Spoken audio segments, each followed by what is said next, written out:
तो हमारा जो आज का टॉपिक है वो थोड़ा-सा बड़ा भी है पर उतना कोई कॉम्प्लेक्स भी नहीं है। ये सिर्फ़ स्किल डेवलपमेंट के बारे में ये पूरा सेक्शन है।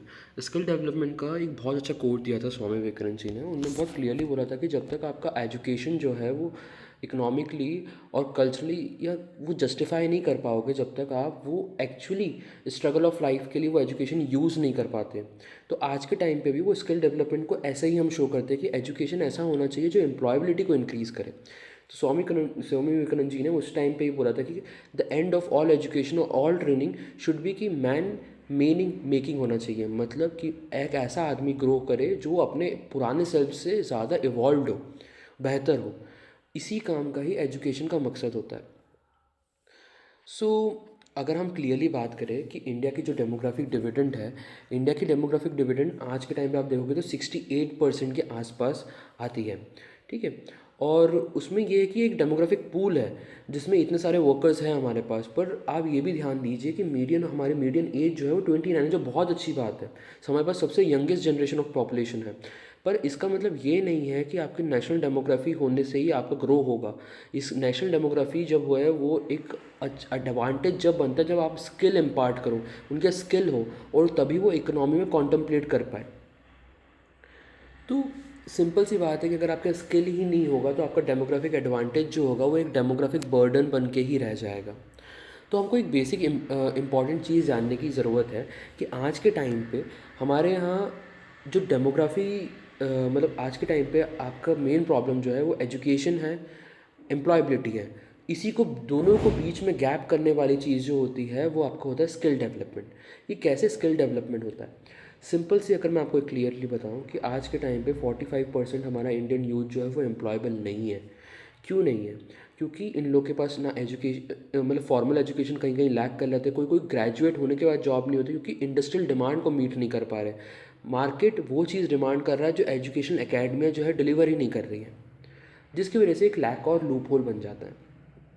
अगर मैं आपको सिंपल बताऊं तो फॉर्मल स्किल ट्रेनिंग पेनिट्रेशन जो है, मतलब जो एक अच्छी स्किल ट्रेनिंग दी जाती है वो साउथ कोरिया में 80% तक पेनिट्रेशन है, यूएसए में 52% तक है, पर इंडिया में वहीं पर 47% के आसपास में ही इतना पेनिट्रेट कर पाया है। तो इंडियन लेबर मार्केट जो है वो मैसिव तो है पर कोई स्किल्ड नहीं है। तो ये एक बहुत बड़ा मतलब एम्बिट ऑफ प्रॉब्लम क्रिएट कर रहा है। सेकंड, अब अगर बात करोगे कि इंडिया एम्बिशन कर रहा है कि उसको एक 5 ट्रिलियन इकोनॉमी बननी है तो उसके लिए उसको क्या करना चाहिए? उसके लिए उसको एक सिंपल फोकस करना चाहिए कि भाई उसको अपने स्किल्स पे फोकस करना चाहिए। जितना ज़्यादा वो अपने स्किल्स पे फोकस करेगा उतना ज़्यादा हाई प्रोडक्टिव लेबर बनाएगा।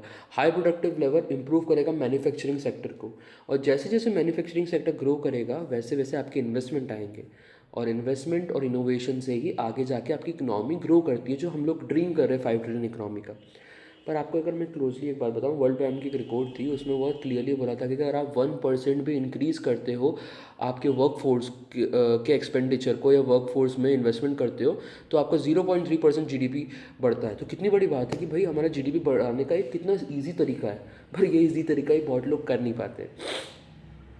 सबसे अच्छी चीज़ ये है कि अगर हम 5 ट्रिलियन इकोनॉमी पे फोकस कर रहे हैं, स्किल्स बढ़ाना चाह रहे हैं, तो आपको सबसे पहले ये भी देखना पड़ेगा कि अगर आपने ऐसा कर दिया तो जितने भी एमएसएमई सेक्टर में जो एम्प्लॉयड 11 करोड़ लोग जो है वो इनोवेशन की डिमांड करेंगे, उनकी डिपेंडेंसी इनफॉर्मल सेक्टर में कम हो जाएगी।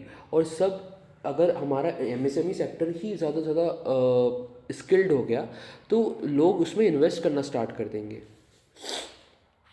अब आप एक चीज़ और समझिए कि ये जो था हमने स्किल को देख रहे थे एज ए इकोनॉमिक विजन से कि अगर स्किल देंगे तो जीडीपी ग्रोथ होगा, पर स्किल जो है वो सिर्फ इकोनॉमिक तक लिमिट नहीं है। स्किल जो है वो बहुत हद तक आपकी फॉरेन पॉलिसी में इन्वॉल्व होती है। स्किल जो है बहुत हद तक आपके जेंडर पैरिटी में इन्वॉल्व होती है। स्किल ही बहुत हद तक आने वाली टेक्नोलॉजीज़ और आने वाले स्किल्स के लिए हमें रेडी करती है। तो स्किल डेवलपमेंट को आप बहुत क्लोजली समझना।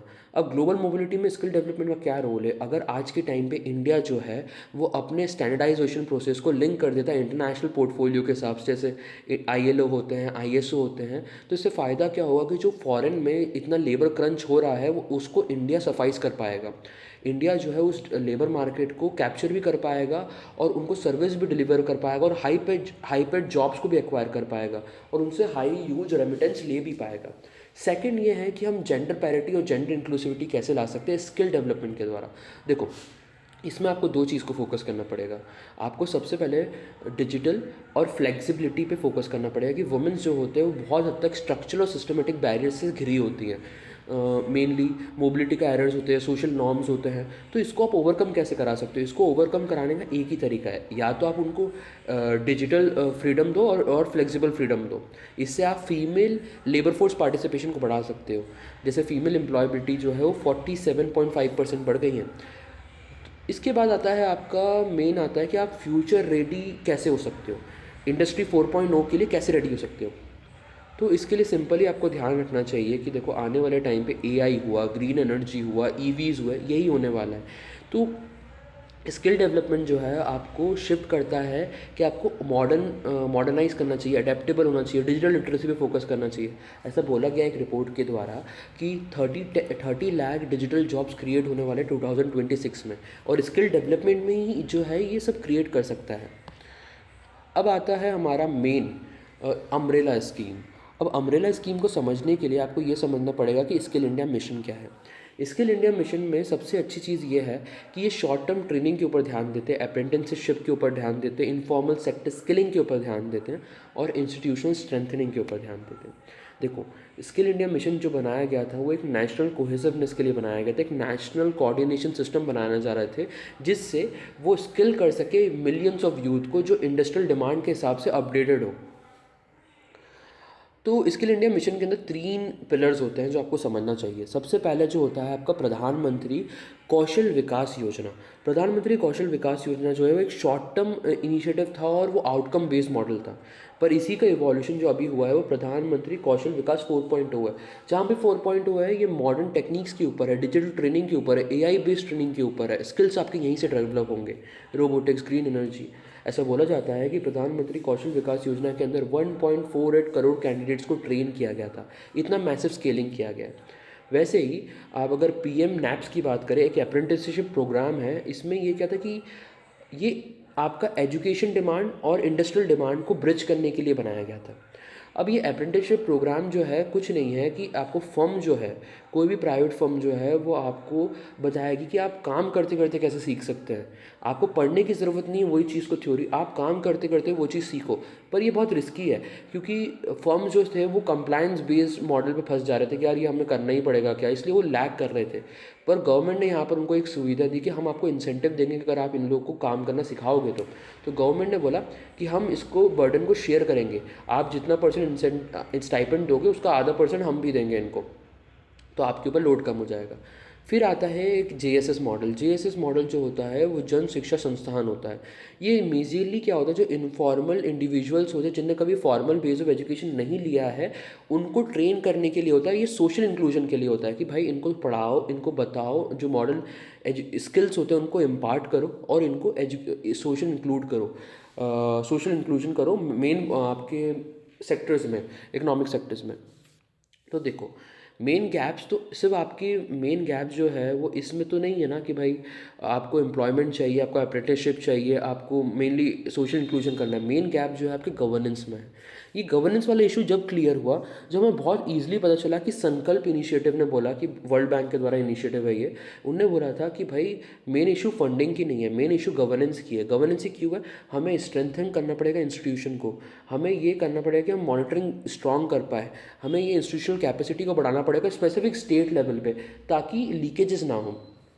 वहीं पर एक और स्कीम है जो है स्ट्राइव। स्ट्राइव क्लियरली टारगेट करती है आईटीआईज़ को, आईटीआईज़ के आउटडेटेड मैकेनिज्म्स को अपग्रेड करने के लिए, उनके कैरिकुलम को अपग्रेड करने के लिए, उनके स्टाफ को ट्रेन करने के लिए।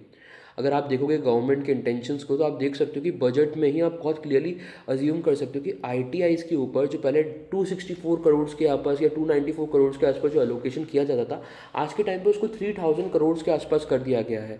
तो ये फोकस हो रहा है कि जो हमने पहले लूप होल क्रिएट किए थे उसको सही किया जाए।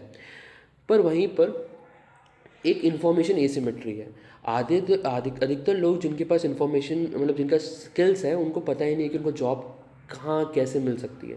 ये इन्फॉर्मेशन एसिमेट्री को सॉल्व करने के लिए नेशनल करियर सर्विस आया। नेशनल करियर सर्विस जो था वो यूजली करियर गाइडेंस के लिए था, काउंसलिंग के लिए था, जॉब मैचिंग प्लेटफॉर्म की तरह यूज़ कर सकते हो आप। तो ये आपकी मेनली इन्फॉर्मेशन एसिमेट्री को सॉल्व करने के लिए आया। फिर आता है इंटीग्रेटिंग स्किल्स इनटू एजुकेशन। मतलब देखो दो चीज़ें हैं, एक समग्र शिक्षा और एक AICTE। ये एक तरह से जर्मनी के ड्यूअल एजुकेशन मॉडल पे ही चल रहा है। ये सरकार ने इसलिए इम्प्लीमेंट किया कि बहुत टाइम तक सोशल इंप्रेशन क्रिएट हुआ था कि वोकेशनल ट्रेनिंग तो वही करते हैं जो अपनी लाइफ में फेल हो जाते हैं। इस इंप्रेशन को चेंज करने के लिए अर्लियर लाइफ में पॉलिटेक्निकल एजुकेशन और वोकेशनल एजुकेशन को जोड़ा जाएगा नॉर्मल एकेडमिक एजुकेशन के साथ, जिससे आपके इम्प्रेशन चेंज हो जाए कि ये वोकेशनल ट्रेनिंग जो है ये सेकंड करियर चॉइस नहीं है या पोस्ट फेलियर करियर चॉइस नहीं है। अब आपको एक क्लियरिटी देखना चाहिए कि देखो स्किल जो है या स्किल डेवलपमेंट जो है वो एक अडेप्टिव फील्ड है। यहाँ पर रोज़ कुछ नया हो रहा है, तो ये इवॉल्विंग स्किलिंग हो रहा है। अगर आपको इवॉल्विंग स्किलिंग को समझना है तो आपको बेसिकली समझना चाहिए कि स्किलिंग कैसे बढ़ते जा रहा है और चेंज हो रहा है। तो सबसे पहले हॉलिस्टिक स्किलिंग के बारे में जानते हैं। हॉलिस्टिक स्किलिंग क्या होता है कि आज के टाइम पे इंडस्ट्री डिमांड करती है कि सिर्फ आपके पास टेक्निकल स्किल्स नहीं होने चाहिए, आपके सॉफ्ट स्किल्स भी होने चाहिए। तो स्किल ऐसे ऐसे इवॉल्व हो रही है। अब लाइफ लॉन्ग चीज़ों के बारे में बात करते हैं हम कि भाई आज के टाइम पे कोई एक बार डिग्री करके काम में घुस जाने वाला प्रोसेस खत्म हो गया। आज के टाइम पे आपको हमेशा बार बार अपस्किलिंग और रीस्किलिंग करना ही पड़ेगा, तब जाके आप मॉडर्न जॉब्स के लिए एक्वायर्ड और इक्विप्ड रहोगे। थर्ड आता है industry led design. Industry led designs का मतलब होता है कि भाई NSQF जो है मतलब under the framework of NSQF जितनी भी कैरिकुलम बनाया जाएगा वो एम्प्लॉयर्स के द्वारा बनाया जाएगा, ब्यूरोक्रेट्स के द्वारा नहीं, ताकि मार्केट ड्रिवन डिमांड्स को मतलब आप सफाइज कर सको। फ्लेक्सिबल डिलीवरी, मैंने आपको बोला था कि फ्लेक्सिबिलिटी डिजिटाइजेशन बहुत हद तक प्रमोट करता है माइग्रेंट्स के एजुकेशन को, वुमेंस के एजुकेशन को, इनफॉर्मल वर्कर्स को, इन टोटल मार्जिनलाइज सेक्टर को बहुत सपोर्ट करता है। इसमें दीक्षा हुआ, स्वयं हुआ, ये बहुत हद तक सपोर्ट करता है इन सब चीज़ों को। फिर आता है ग्लोबल बेंचमार्किंग। ग्लोबल बेंचमार्किंग क्या होता है? देखो मैंने आपको पहले ही बोला था कि अगर हमारे इंडियन नेशनल स्टैंडर्ड को इंटरनेशनल स्टैंडर्ड्स के साथ मैच कर दे तो हमारा रेमिटेंस इंक्रीज हो जाएगा, हमें जॉब अपॉर्चुनिटी इंक्रीज हो जाएगी। उसी चीज़ को ग्लोबल बेंचमार्किंग बोलते हैं। ग्रीन एंड सस्टेनेबल स्किलिंग का मतलब क्या होता है? देखो आगे जाके इंडिया प्रॉमिस कर चुका है कमिटमेंट, ग्रीन कमिटमेंट्स को। तो इसके लिए हमें क्या करना चाहिए? इसके लिए हमें ऐसी स्किल्स को डेवलप करना चाहिए और अलाइन करना चाहिए जो आगे की डिमांड्स को सॉल्व कर सके, जैसे EVs है, ग्रीन सेक्टर्स है, ताकि हम लोग मॉडर्न रिक्वायरमेंट्स के साथ इक्विप रहें। अब आता है कि कहाँ कहाँ हम लोग अंडर परफॉर्मिंग कर रहे हैं, क्यों हम अंडर परफॉर्म कर रहे हैं। अंडर परफॉर्म करने का सबसे बड़ा रीज़न है फ्रेगमेंटेड इम्प्लीमेंटेशन। बहुत हद तक क्या होता है कि हमारा आज का जो सिस्टम जो है वो एक कोऑर्डिनेटेड सिंगल कमांड सिस्टम नहीं है, वो एक फ्रेगमेंटेड सिस्टम जिसमें मल्टीपल मिनिस्ट्रीज है, मल्टीपल मिनिस्ट्री के मल्टीपल स्कीम्स और उसमें बजट ख़राब हो रहा है। इसको सॉल्व करने की ज़रूरत है। दूसरा है परसिस्टेंट डिमांड सप्लाई मिसमैच। अब देखो क्या होता है कि जो चीज़ इंडस्ट्रीज डिमांड कर रही है वो आपके एजुकेशन चीज़ें जो सप्लाई नहीं कर पा रहे, इसी को सॉल्व करने के लिए स्किल डेवलपमेंट इनिशिएटिव बनाता है। ये पैरेलल एजुकेटिंग प्लेटफॉर्म है, ठीक है। दूसरा है कि एक्सट्रीमली लो अप्रेंटिसशिप कवरेज। देखो अप्रेंटिसशिप प्रोग्राम आ गया है पर फर्म जो है उसको नहीं एक्वायर कर रहे, क्योंकि उनको लगता है कि भाई इससे ये होगा कि हमारे ऊपर बर्डन बढ़ जाएगा और हमारे पास कोई इंसेंटिव भी नहीं है करने का, जिसके वजह से यहाँ पर अप्रेंटिसशिप प्रोग्राम 0.1% ही पेनिट्रेट कर पाया इंडिया में। उसके बाद आता है कैरिकुलम लैगिंग टेक्नोलॉजी। देखो आज के टाइम पे जितनी तेज़ी से टेक्नोलॉजी चेंज हो रही है उतनी तेज़ी से हमारा कैरिकुलम चेंज नहीं हो रहा है और इससे हमारा कैरिकुलम लैग बिहाइंड कर रहा है और फिर एक आपका वही मिसमैच क्रिएट हो रहा है। तो इसलिए हमें अपडेट होने की ज़रूरत है। अब आता है कि हमें डीपर स्ट्रक्चरल क्रैक्स के बारे में जानना चाहिए, जो अनबायस्ड क्रैक्स है कि जिसके वजह से प्रॉब्लम सबसे ज़्यादा क्रिएट होती है। सबसे पहले आता था सोशल परसेप्शन क्रैक, कि भाई लोगों को लगता है कि भाई वोकेशनल जॉब वही करते जो लाइफ में फेल हो जाते हैं। इस परसेप्शन को क्लियर करने की ज़रूरत है, क्योंकि जर्मनी इसी मॉडल पे काम करके काफ़ी आगे बढ़ गया है, क्योंकि उधर प्रेस्टीज होता है इस काम को करने में। तो इसको आप कैसे चेंज कर सकते हो? इसको आप चेंज कर सकते हो कि ये लास्ट रिजॉर्ट ना बने, पर्सपेक्टिव चेंज करने की ज़रूरत है। सेकेंड, परसिस्टेंट अर्बन बायस है कि भाई मैक्सिमम इंस्टीट्यूट्स जो है, मैक्सिमम टीचर्स जो है, मैक्सिमम स्टाफिंग जो है वो सब अर्बन में है, हम रूरल पॉपुलेशन को नेगलेक्ट करके ही बैठे हैं। थर्ड जो है कि भाई बहुत ज़्यादा जेंडर डिवाइड है, मैक्सिमम टाइम फीमेल्स को अपॉर्चुनिटी ही नहीं मिलती है चाइल्ड केयर की वजह से, मोबिलिटी की वजह से, स्ट्रक्चरल इश्यूज़ की वजह से, कि वो अपनी एजुकेशन को एम्प्लॉयबिलिटी में कन्वर्ट कर पाए। फिर आता है इंडस्ट्रियल डिफरेंसेस के बीच में। आज के टाइम पे सबसे मेजर इशू है कि इंडस्ट्री जो डिमांड कर रही है वो हमारा एजुकेशन डिलीवर नहीं कर पा रहा है। तो हमारे बहुत अच्छे सॉल्यूशन क्या हो सकते हैं, तो उससे पहले आपको समझना चाहिए कि हमारी स्कीम्स कहाँ लैग डाउन कर रही है। अगर मैंने आपको याद हो, मैंने आपको थोड़ी देर पहले बताया था प्रधानमंत्री कौशल विकास योजना होती है। तो प्रधानमंत्री कौशल विकास योजना मेजरली फोकस करती है कि हमने बोला कि हमने 1.48 करोड़ इंडिविजुअल्स को ट्रेन किया है। वो इस चीज़ पे फोकस नहीं करती कि हमने कितने इंडिविजुअल्स के उससे आउटकम क्या है, उनको जॉब कितनी लगी है, उससे उनको वेज कितना हाइक हुआ है, इन सब चीज़ों पे फोकस नहीं करती है। यही मेन चीज़ है जिसकी वजह से हमें स्केल से फोकस हटा के आउटकम पे फोकस करना चाहिए। ये वन ऑफ द रिफॉर्म्स बन सकता है आगे जाके, ठीक है। तो अगर मैं आपको एक प्रॉपर पाथवेज बताऊं कि भाई क्या क्या चीज़ें करना चाहिए, रिफॉर्म कैसे ला सकते हैं स्किल्स में, तो सबसे पहले आपको ध्यान रखना चाहिए कि हमें एक एविडेंस बेस्ड अप्रोच पे काम करना चाहिए। कोई भी पॉलिसी, कोई भी डाटा, कोई भी स्कीम इसलिए रिलीज़ नहीं होना चाहिए कि भाई ये मूविंग फैंसी है या फ्रीबीज देना है। हमें इसलिए उसको अप्रूव कराना चाहिए कि भाई हमारा अभी का डाटा क्या बोलता है, रियल टाइम डेटा उसको क्या बोल रहा है। रियल टाइम डेटा का मतलब है कि एक ऐसा रियल टाइम डेटा जहाँ पर आपके जॉब पोर्टफोलियो के डिमांड्स होंगे, जहाँ पर पता चलेगा कि आज के टाइम में इंडस्ट्री नीड क्या है, स्किल्स कौन से डिमांड है, कौन सा सेक्टर बूमिंग हो रहा है। उस डेटा के बेसिस पे गवर्नमेंट जो है वो ट्रेनिंग मॉड्यूल बना सकती है, और उस ट्रेनिंग मॉड्यूल के बेसिस पे आपको करंट स्किल्स को इम्पार्ट किया जा सकता है, जिससे एम्प्लॉयबिलिटी क्राइसिस को सॉल्व कर सकते हैं। सेकंड जो है फ्रेगमेंटेड इम्प्लीमेंटेशन को सॉल्व करने के लिए कि आपको एक यूनिफाइड गवर्नेंस स्ट्रक्चर बनाना है जिससे कोऑर्डिनेशन हो, कोहेरेंस हो, सिंगल कमांड सेंटर हो। थर्ड जो है कि आपको ट्रेन करना है रियल टाइम डिमांड में, जो मैं आपको पहले ही बोल चुका हूँ।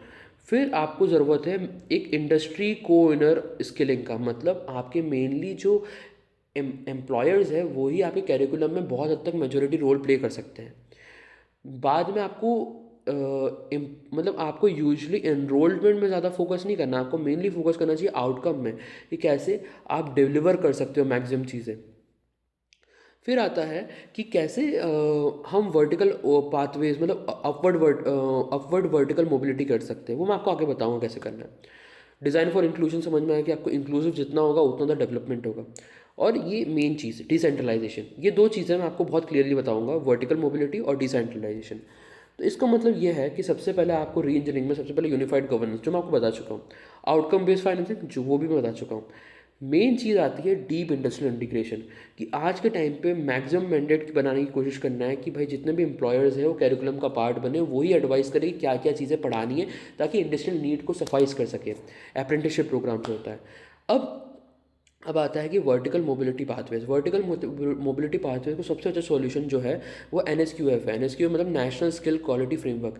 इससे क्या होता है, ये एम्प्लॉयर्स नहीं बनाया है। इससे क्या होता है कि आप ऑल ओवर इंडिया में कहीं भी कोई भी ITI का प्रोग्राम लेते हो तो आपके पास एक क्रेडिट होता है कि लोगों को पता चलेगा कि आपने एक नेशनल रिकॉग्नाइज ऑर्गेनाइजेशन से किया है, तो आप आगे जाके कहीं पर डेड एंड पे फंस नहीं जा रहे हो कि भाई इसके बाद मुझे क्या करना है। इसके बाद आप आगे जाके कोई भी हायर एजुकेशन इंस्टीट्यूशन में इसका आगे वाला एजुकेशन आप प्रोसीड कर सकते हो या जॉब कर सकते हो। ऐसा नहीं हो कि आपने बिहार में एजुकेशन किया तो कर्नाटका में इस चीज़ को फॉलो अप नहीं किया जाएगा। इस चीज़ को सॉल्व करने के लिए NSQF लाया था, एक रीजनल बैलेंस और एक नेशनल लेवल पे कोहेसिवनेस क्रिएट करा है इसने।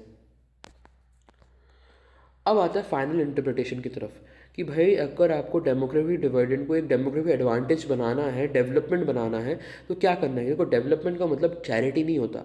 डेवलपमेंट का मतलब होता है कि आप कैपेबिलिटीज़ क्रिएट कर रहे हो लोगों में। आप कोई मुफ्त खोरी नहीं कर रहे हो कि भाई लोग तुम लो और तुम डेवलप हो जाओ, ऐसा नहीं। डेवलपमेंट मेनली अपॉर्चुनिटीज़ क्रिएट करता है। एजुकेशन अगर स्किल्स के साथ नहीं दिए जा रहा है तो फ्रस्ट्रेशन क्रिएट होता है। स्किल्स है पर जॉब नहीं मिल रही है तो आप अंडर एम्प्लॉयड रह जाओगे, और वो भी फ्रस्ट्रेशन क्रिएट करता है। तो इंडिया का जो मेजरली फ्यूचर जो है वो डिपेंड करता है कि वो अपने डेमोग्राफिक डिविडेंड जो उनका एसेट है उसको अपने ग्रेटेस्ट पावर में कैसे कन्वर्ट करता है, और वो उसको कन्वर्ट करने के लिए आज के टाइम पे सबसे ज़्यादा इंपॉर्टेंट है स्किलिंग। आशा करता हूँ आपको ये कंसेप्ट समझ में आया हो। मैंने कोशिश किया था कि मैंने बहुत सिंपल मैनर में आपको समझा पाऊँ, और कोशिश करूँगा कि नेक्स्ट टाइम और सिंपल मैनर में आपकी हेल्प कर पाऊँ।